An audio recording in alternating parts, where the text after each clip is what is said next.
Mayor, I don't see anybody else trickling in here, but just if you don't mind, do a housekeeping note before you get going. I know that everybody got the notice, but this meeting will be recorded. So if you're unable to attend, you'll be able to access that link, but also that link will be accessible to the public. So I think I need to confirm this with our tech person, but the goal would be that we go ahead and upload this link on the city website. So any member of the public can kind of see what this group's talking about and engaging to accomplish. And so just wanted everybody to be aware of that as we move into these conversations.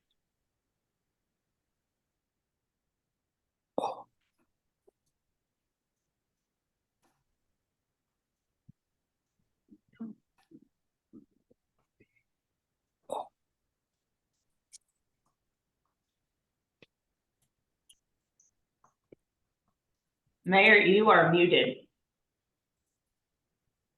All right, let's try this again then. Well, good morning, and thank you again. And thank you again for taking the opportune time to take part in this committee. The goal was to put a diverse group of individuals together, and the mission is to actually look into identifying, discussing, and implementing a plan to resolve upon or improve on some of the city and county issues in an effort to move this community forward.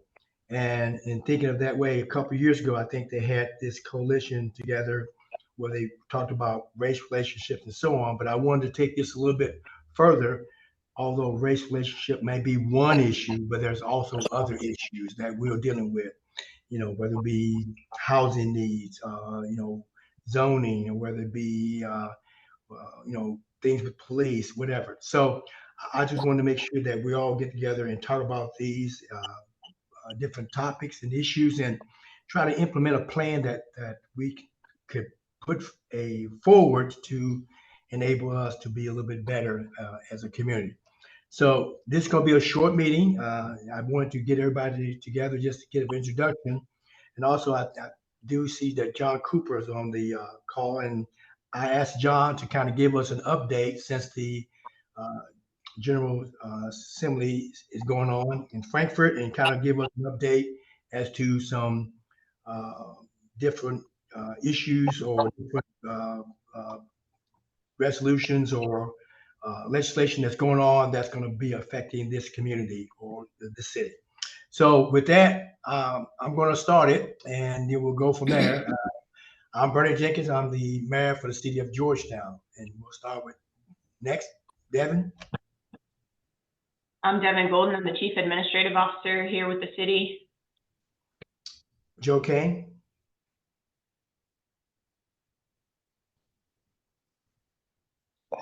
Sorry about that. I'm here. I'm Joe Kane. I'm the Director of Planning and Zoning for Georgetown and Scott County. Brian Langlands. Hello, Brian Langlands. I'm the Assistant Vice President for Student Life and the Campus Minister at Georgetown College. Amelia Cloud. Hi, I'm Amelia Cloud. I live here in Georgetown, and I'm active in 2 different organizations. Okay, thank you. Mary Lou White. Hi, I'm Mary Lou White. I recently retired after 19 years at the Scott County Public Library. I've also been involved in a lot of issues, and I just consider myself a citizen at large. Okay, Mr. Rob Jones. Rob Jones, Magistrate. Mr. Lee Clark.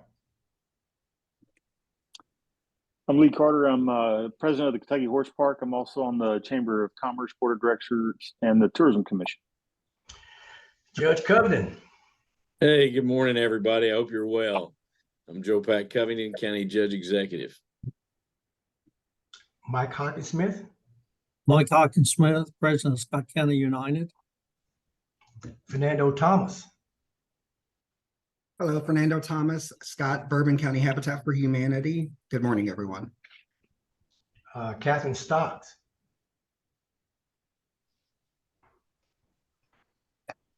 Hi, I'm Catherine Stocks. I am Scott County Republican Party Chair, and my husband and I own a business in Lexington, but live in Scott County.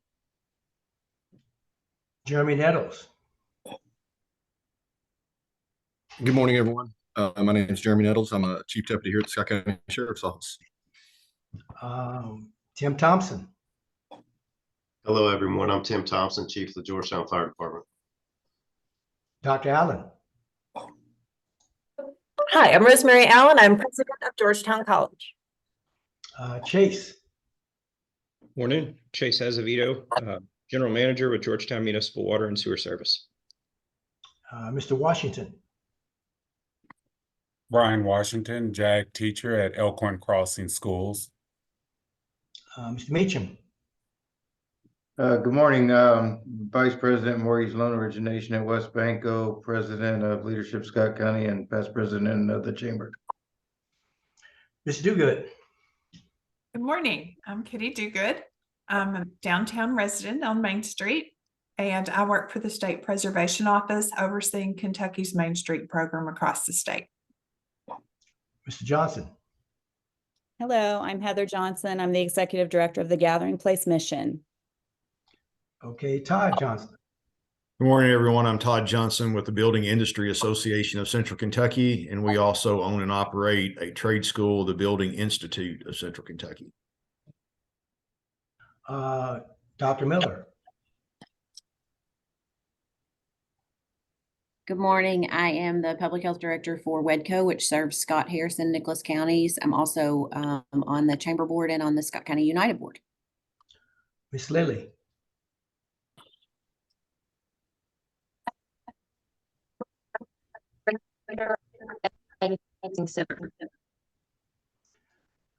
Miss Hambrick. Good morning, everybody. I'm Willow Hambrick. I'm on Georgetown City Council. Mr. Connor. Good morning. I'm Jack Connor. I'm the executive director of Georgetown Scott County Chamber and executive director of Scott County United. So I do chamber and economic and industrial development in our community. Ms. Barber. Hi, I'm Robbie Barber, and I'm the assistant dean at Georgetown College, and I'm also the director of the Diversity and Inclusion Office at Georgetown. Ms. Gossi. Good morning. I'm Lynn Godsey. I'm the campus director at Bluegrass Community and Technical College's Georgetown campus, and I'm also on the chamber board. Thank you. Chief Allgood. Good morning, Darren Allgood, the chief of police for the Georgetown Police Department. Cam Cubbleson. Good morning. I'm Cam Culbertson. I'm the Scott County attorney. Mr. Livingston. Good morning. My name is David Livingston. I'm magistrate for the 7th District, and I am in my 4th term. Mr. Manuel. Good morning, everyone. I'm Mark Manuel. I'm the Vice President Advancement for BCTC, and I also serve on Scott County United. All right. Okay, let me make sure I got Heather Johnson. Let's see where I got her. Okay, Ms. Ogle. Hello, I'm Kim Ogle, Senior Manager for Corporate Communications at Toyota, and I am also on the chamber board. Ms. Horde.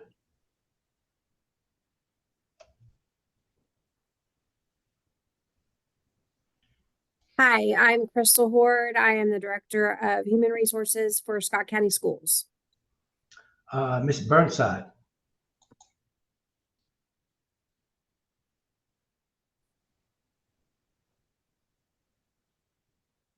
Okay. Ms. Hello. Burnside. Go ahead. My phone's going off with some kind of Amber Alert, so sorry. I'm the director of the Scott County Public Library, and I'm also on the board of directors for Bluegrass Community Action Partnership. Ms. Rainey. Good morning. I'm Rachel Rainey, Executive Director of Transform Scott County. Ms. Vinegar. Good morning, everyone. My name is Kimberly Vinegar. I am the Mountain Chair for the Democrat Party. Mr. Allen. Good morning. This is Alonzo Allen, retired Toyota, Georgetown City Council member and business owner. And Mr. Cooper. I'm John Cooper. I'm the managing partner of Capital Link Consultants and the vice chair of Scott United. and I represent a bunch of interests that relate to Scott County and Georgetown. Oh, yeah, thank you. Is there anyone else that did not get to introduce themselves that maybe I missed? If I did, please identify yourself. And so we want to make sure everybody gets an opportunity to introduce themselves. All right. After, Mr. Cooper gave us kind of a little bit of update what's going on in Frankfurt.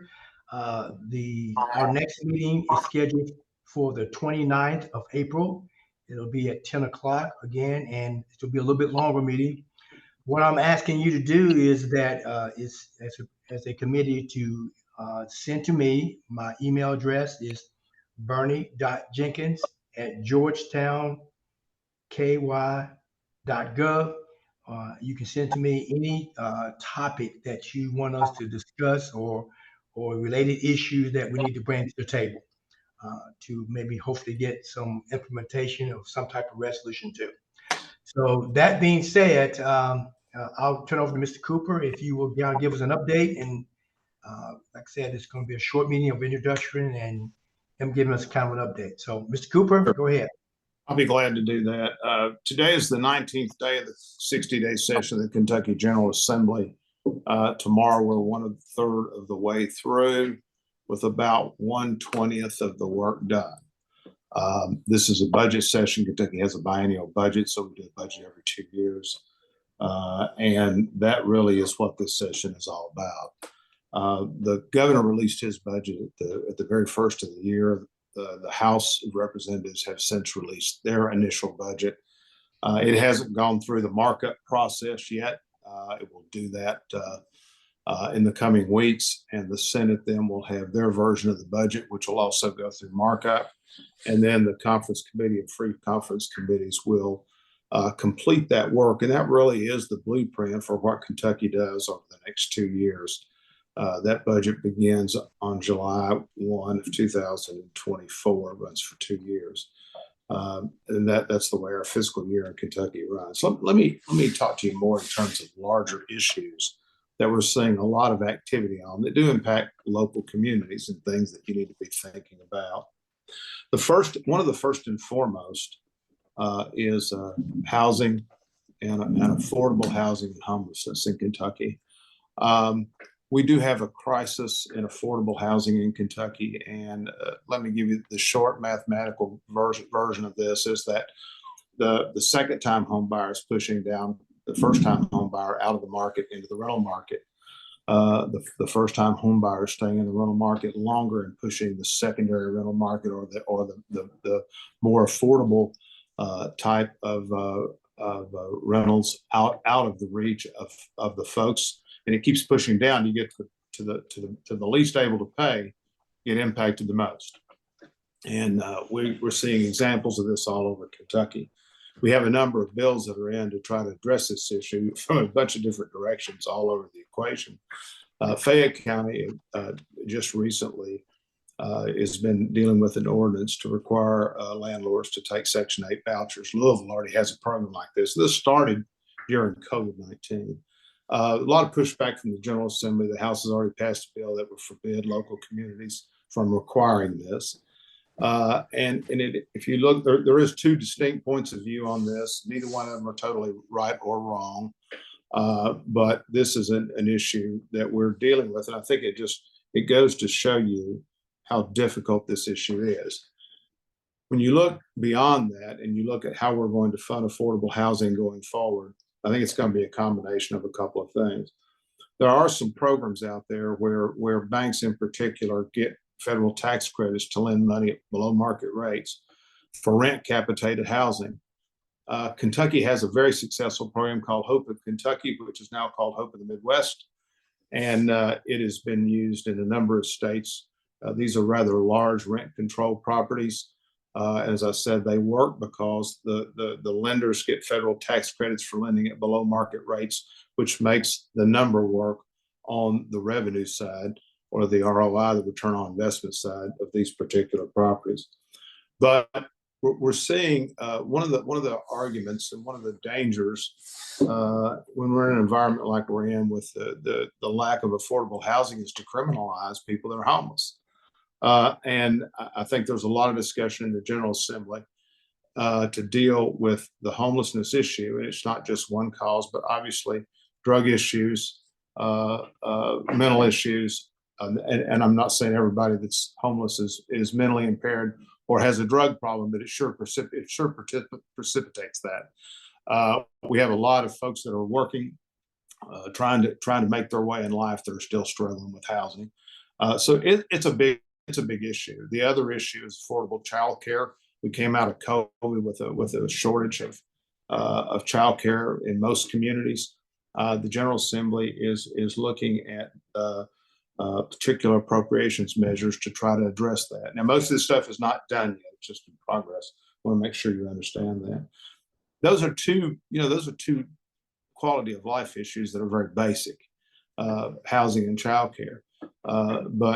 But we are struggling, as most states are, with this issue right now. The other issue that we're trying to deal with in Kentucky is drug abuse and intervention. There are a number of successful programs in Kentucky, both public and private, but we have a lot of need. And one of the things the House has recently done is passed a crime bill. It's a fairly stringent crime bill, and it creates a little bit of a conflict with trying to deal with the drug issue. And so those issues have yet to be resolved. Those take money. Drug intervention and treatment takes money. And we believe we'll see a number of bills before the session is out to try to address this.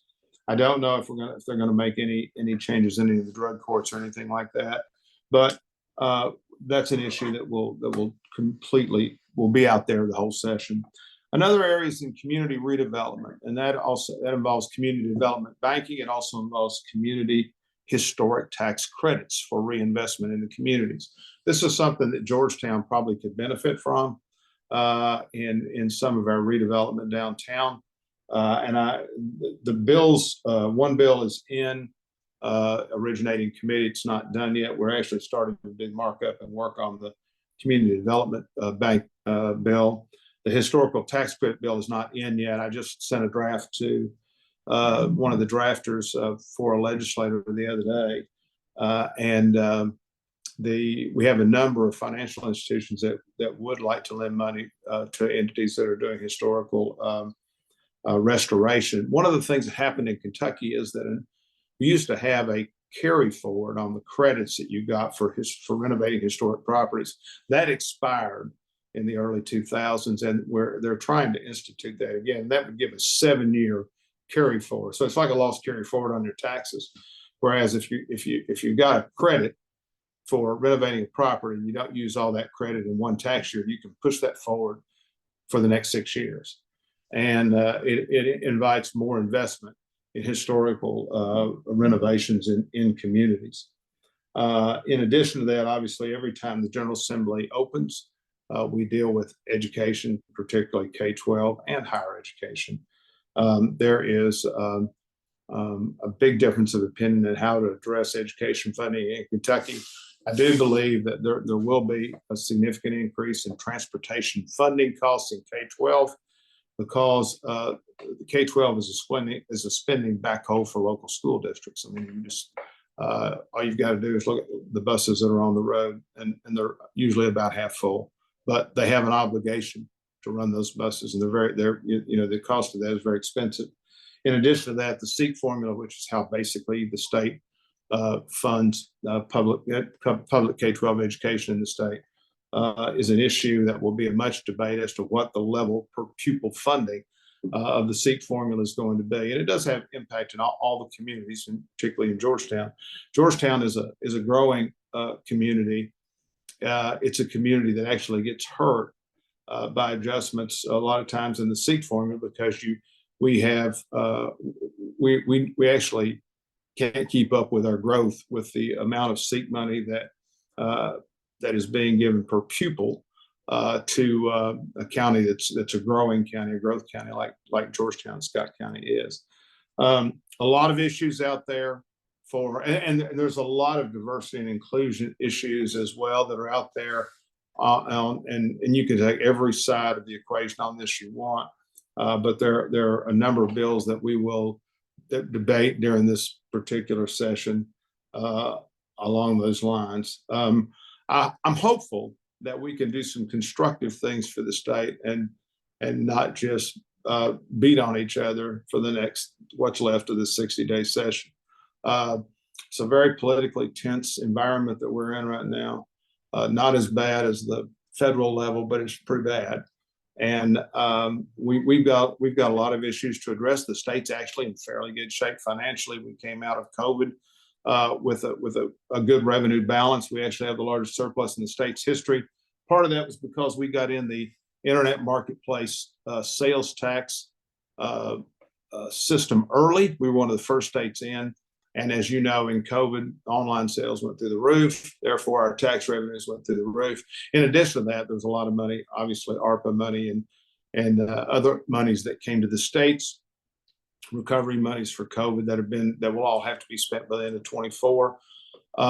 But we do have the first year of the biennium looks pretty good from in terms of balancing. The second year of the biennium, the growth is going to slow. We don't know exactly how much yet, but you get a big picture of the idea. So for a group like this, there's plenty of things for you guys to take a look at and to think about and to make your opinions known. And I stress, make your opinions known. We don't do enough of that. All right. Thank you, Mr. Cooper, for that information. And again, just want to remind you that, like I said, our next meeting will be April the 29th at 10 o'clock.